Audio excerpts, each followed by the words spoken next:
Link, Robert Largan. Thank you, Madam Deputy Speaker. The national effort against coronavirus has relied heavily on the hard work of council employees. I want to thank all of the dedicated staff delivering local services in High Peak. There is no doubt that councils have been under incredible pressure throughout the pandemic, and I'm pleased that the government has done as much as possible to back them up, ensuring vital services can continue to help the most vulnerable.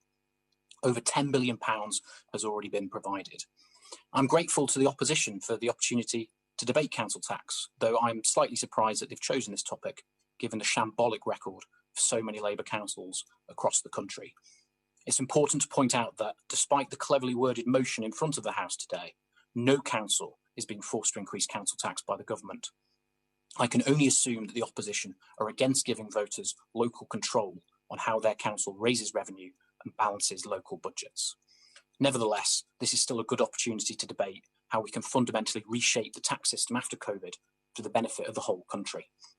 I would encourage members to read the report recently published by the Levelling Up Task Force and the think tank Onward on levelling up the tax system.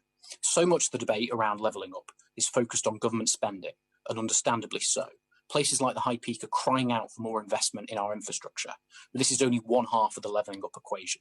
We also have to think seriously about how we raise money for services and the impact this has on different parts of the country. Nowhere is this more obvious than council tax. Average council tax per head in London is the lowest in England at £481 per person. This is a fifth lower than in more deprived regions such as the east of England and the southwest, and as a share of post-tax income, Londoners pay half of what households in Yorkshire and the North East typically pay. And this difference is getting even starker.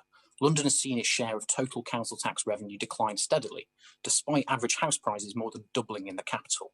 Yet councils in London typically get a much higher central government grant, despite the fact that they're able to benefit from much greater revenue-raising opportunities, such as parking, and services are typically cheaper to deliver, given the population density.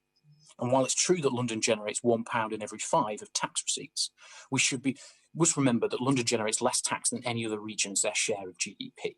London is a great city, and I'm certainly not here to pull it down. I just want to see places like the High Peak levelled up. I'd strongly urge the government to think carefully about how we can make the tax system fairer, including council tax. There's a real opportunity to be bold and deliver lasting reform. A good place to start will be requiring a regional impact assessment of different tax measures as standard practice as part of the budget process. And to conclude, while the end of this pandemic is finally in sight, there's still a long way to go. Getting the vaccine rolled out and helping the most vulnerable during lockdown requires action from every level of government, including our councils.